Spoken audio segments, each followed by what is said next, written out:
To the 3rd of October, Transport Resilience Infrastructure Committee meeting. It's my sister's birthday this morning. I've said happy birthday. We have a quorum, just. If anyone leaves the room, you're under threat of violence. Oh no, we're good to go.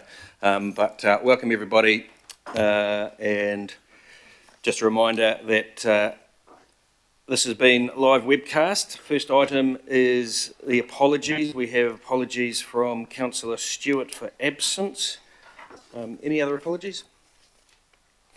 Someone like to move those? Thanks, Greg. Thanks, Angela. Any discussion? No. All those in favour say aye. Against, carried. We're back to the old rules where you have to request to have online attendance. We have requests from Wayne Walker, Chris Fletcher, Billy Brown and Alpha Pina. Someone like to move those? Thanks, Greg. Thanks, Angela. Any discussion? Those in favour say aye. And against, carried. Just a reminder in regards to... Aye. Thank you, Alf. Just a reminder in regards to declarations of interest. The minutes of the meeting of the 5th of September. Someone like to move those? Thanks, Desley. Seconder. Thanks, Richard. Any discussion? Happy to second. Thank you, Wayne. Too slow. All those in favour say aye. Aye. And against, carried. We have no petitions. We do have public input. We did have E2 coming, but they've requested this morning to be deferred, so that will be deferred. So we do have one accepted. We had 3 declined. We declined requests from the chair of Bike Auckland. We had that was declined under 7.7.3 and 7.7.4 of the standing orders. We had a request from Gail Baldock in regards to buses, and it was declined under 7.7.2 and 7.7.3, and we also had one from Ian McNeil in regards to building a harbour bridge, and that was declined under 7.7.3. Just note that we've got a fairly important workshop at the end of today, so the intent is we want to try and get through this meeting as efficiently as we can, so that we can launch into a very important workshop at the end of it. So first up, we have, as our public input, we have the Stickered Titirangi Area Residents Group, or STAR. So please come on up, welcome. Good to have you here. And if someone likes to take the lead and introduce yourselves, and we're in your hands.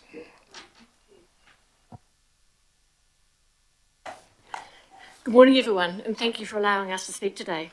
We're speaking on behalf of all impacted property owners in the wider Auckland region and take this opportunity to ask how we can work together to find a funding solution to repair the storm damage on Auckland Council-owned road reserves. We'll provide examples of the damage, summarise funding gap, suggest potential funding solutions, and ask Auckland Council to streamline their consent processes to address the damage on their land. There are over 50 known private properties impacted by storm damage to Auckland Council-owned road reserves. Because of the funding gap, we remain anxious and in a stressful position. It's been 20 months since the original storm event, and we can't see a solution that allows us to move forward with our lives.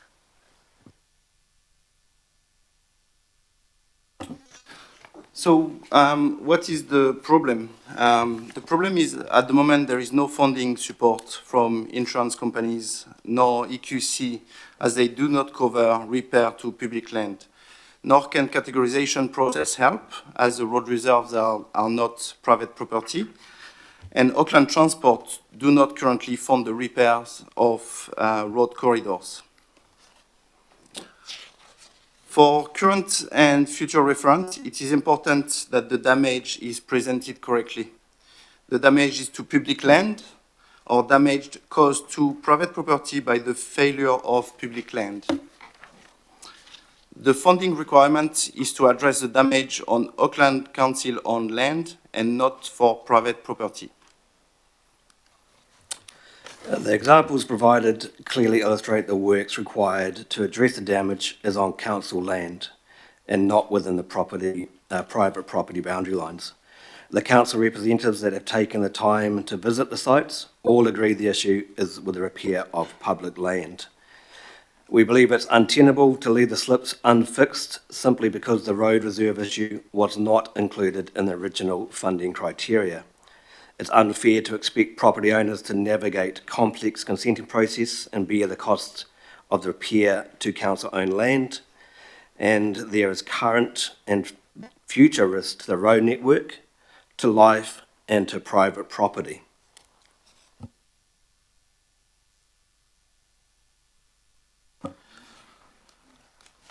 So,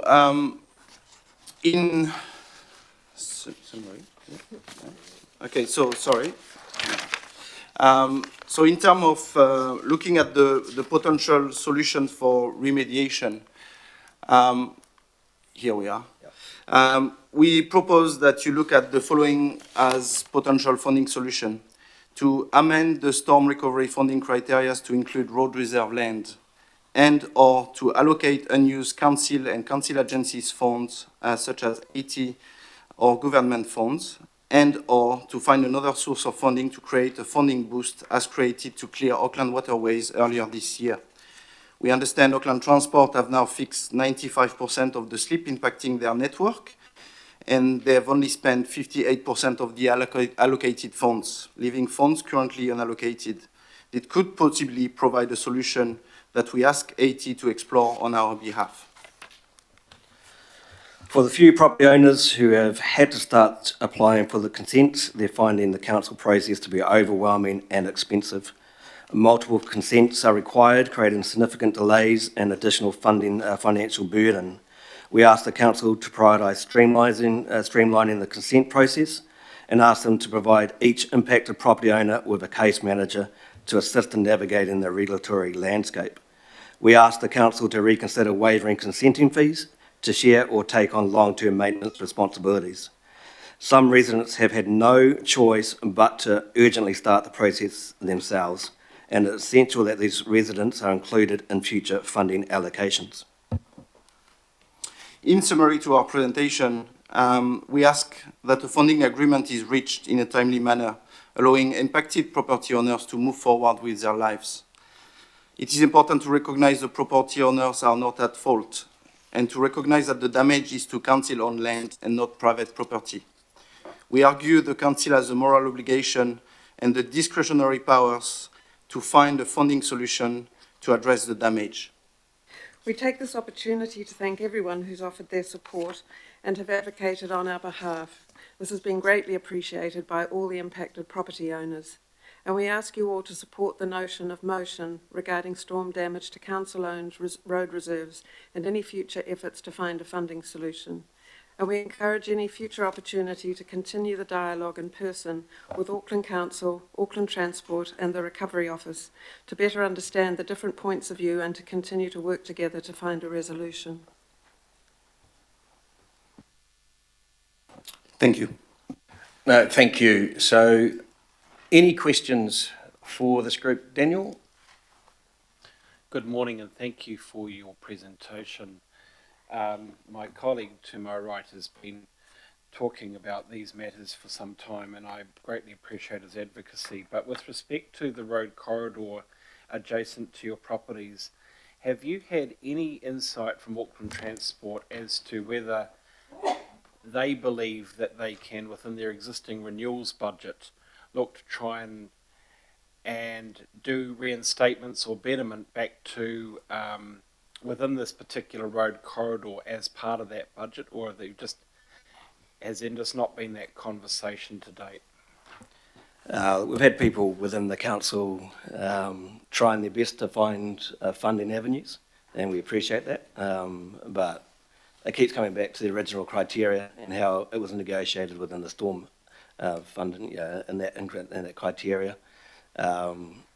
Because we fall within the grey area, which the road reserve or road corridor falls outside the road network, and it's not within private property, it does not fall within the original criteria how it's negotiated.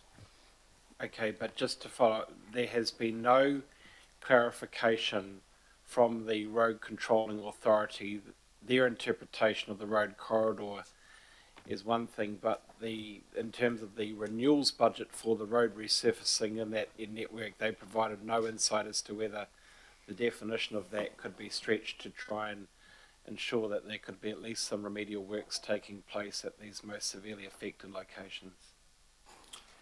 So to your specific question, the only information that we are getting in terms of funding or funding available is public information.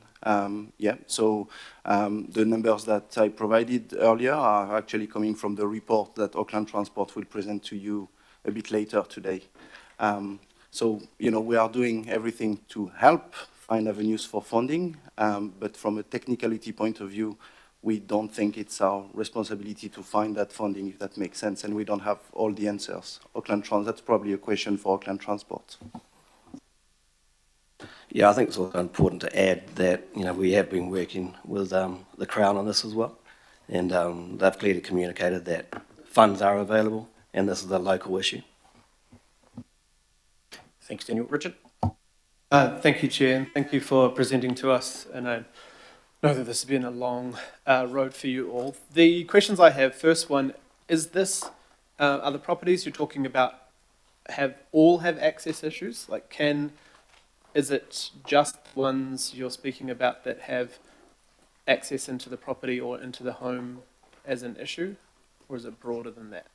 No, I think that's been a frustration for many of the impacted property owners. Is I'll round some numbers up. It's about half of the properties don't have access impacted. It's just on the road corridor where the council land's fallen away, and their house is in danger. It's not a driveway issue. It's more than that. Okay, the 50 property figure, because on the shore. We have a ton of properties that are affected by parks and reserves and other Auckland Council lands either slipping under or slipping onto properties. So is that including, or are you just talking about road reserves in? No, this is road reserve issues, and again, we're Sherlock homings this a bit, I'm relying on some people in here, Jeremy, to provide that information. We're desperately trying to connect to all the connected property owners, but unable to do so. So okay. It's a figure that's been presented to us by AT. Okay, and my last question, just the government and the minister have declined our requests and the requests on all of this to fund or support. Have you had contact or meetings with the government about them? Are they looking at helping in any way, or are they still sticking with their declining of this? So to answer your question, I believe in the attachment of this meeting, you've got actually the only communication that we've received from ministers about this issue, and are clearly highlighting that for us to work with Auckland Council, Auckland Transport, the agencies, to find a solution to our issue, and they're clearly highlighting that there is no more funding provided at this stage. Yeah, again, I'll repeat that Minister Mark Mitchell has clearly stated in that letter that funds are available, and it's a local issue to find the funds. I guess my slight nuance to that question is, have you asked them to release funds with a change of policy? Because Councillor Simpson and the Mayor, Deputy Mayor and Mayor had to go ask for a significant change before, and it took several months, but we did get it. But I'm wondering, if they've declined, have you suggested they allow a change in policy again? Because it seems they've declined that already. Yes, again, we are providing couple options there. It's working within the existing fund and asking the government and the council to review the criteria so those funds can be available, or to seek more funding from the government. Yeah, I think I'd just add to that as too. I think it's important to keep coming back to the fact that this is council-owned land. It's not private property. It is not our job to ask that of the government. It is the council's job to ask for funding from the government to repair your land. Thank you, Richard. Karen? Kia ora. Thank you very much for coming in. I know it's been a really challenging time for you all, and I was able to also go out and acknowledge the other councillors that have been going out to support this and the Deputy Mayor. My question is, the first one is, so you hadn't got a response from Auckland Transport, but I know that there's other parts of the council that you have been in contact with. Is the concern that you just obviously have not got an indicative answer to those other emails? Yeah, well, there is no clear answer at all. We've been working with Auckland Transport really patiently. We've been working with the Recovery Office since, 13, 14 months on this specific issue. The first time the issue was presented by Auckland Transport to the Recovery Office was on the 5th of December 2023. So, we are looking for a solution here. So we are happy to work with any agencies, anyone within the council that can help our residents and the council to find a solution. So yes, to your last point about questions, we've lately, last month, requested few informations and clear questions. We are still waiting for responses on some of them. I'll just add to that as well. Look, there's people within AT and the council and the recovery office that have been working hard on our behalf on this issue, and we thank you all. And I'll come back to the original point that we made. This is a criteria issue. It's how that was originally negotiated, and that needs to be addressed. It's like when people within AT have tried to put funding solutions forward, it's been declined on the criteria. So you need to go back to that, and you need to go back to addressing that. And just one more, just wanted to also acknowledge the advocacy from Councillor Henderson.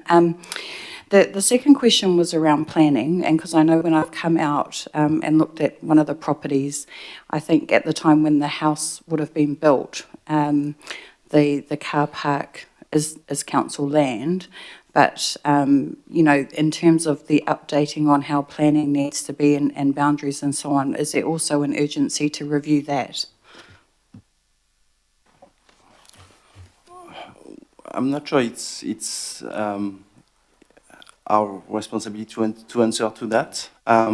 For us, again, our priority is to remediate that land, to help for that land to be remediated, to reduce further risk to life, to our properties. That's the objective. How does that happen? Well, we are happy to follow guidance, work with the agencies to find what is the best way forward and the most efficient way and the most, in terms of speed, the fastest way. Yeah. Thank you. Thanks, Shane. Could I thank you, Chair? Look, thanks as always for your advocacy. Good to see you guys again.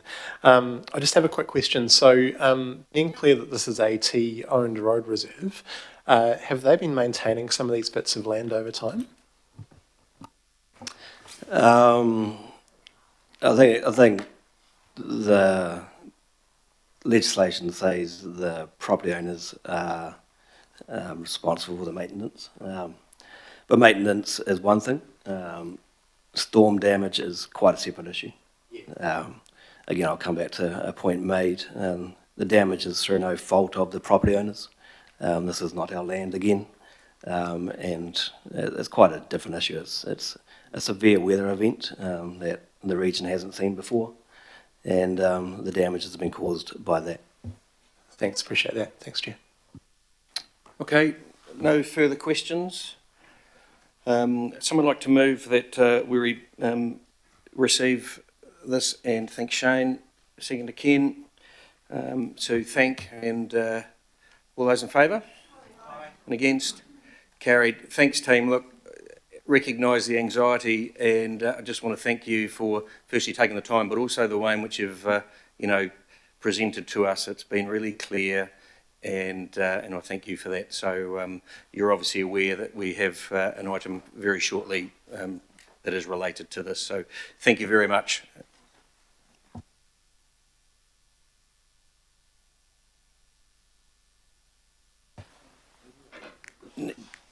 Next item